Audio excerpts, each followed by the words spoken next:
હાલ આપણે છીએ સિલ્ક રૂટ ગણાતી અને દારૂ ઘુસાડવામાં આવતું એકમાત્ર બોર્ડર એવી અણસોલ ગુજરાતની જે બોર્ડર છે ત્યાં છીએ। ત્યાં હાલ પોલીસનો ચુસ્ત બંદોબસ્ત ગોઠવવામાં આવેલો છે। અહીં 31 લઈને જે બુટલેગરો સક્રિય થતા હોય છે, ગુજરાતમાં જે દારૂ ઘુસાડવામાં આવતો હોય છે તે દારૂ ન ઘૂસે તે માટે અરવલ્લી જિલ્લા પોલીસની અલગ અલગ ટીમને તૈનાત કરવામાં આવેલી છે। આ એકમાત્ર એવો રૂટ છે ત્યાં મોટાભાગનો દારૂ આ રૂટ ઉપરથી ગુજરાતમાં બુટલેગરો ઘુસાડતા હોય છે। રાત દિવસ પોલીસ પેટ્રોલિંગ અને નાકાબંધી થકી આવતા જતા વાહનોનું ચેકિંગ કરવામાં આવતું હોય છે।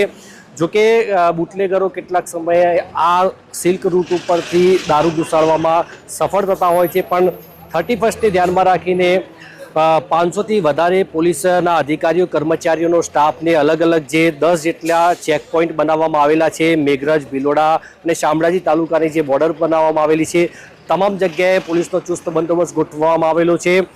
પીઆઈ, પીએસઆઈ, ડીવાયએસપી સહિતના અધિકારીઓને તૈનાત કરવામાં આવેલા છે। બ્રેથ એનાલાઇઝર મશીનથી આવતા જતા વાહન ચાલકોને પણ તપાસ કરવામાં આવી રહી છે। સાથે જ આવા ઘણા બધા કિસ્સાઓમાં જે બુટલેગરો દારૂ ગુજરાતમાં ન ઘુસાડે તે માટે પોલીસનો ચાપતો બંદોબસ્ત છે।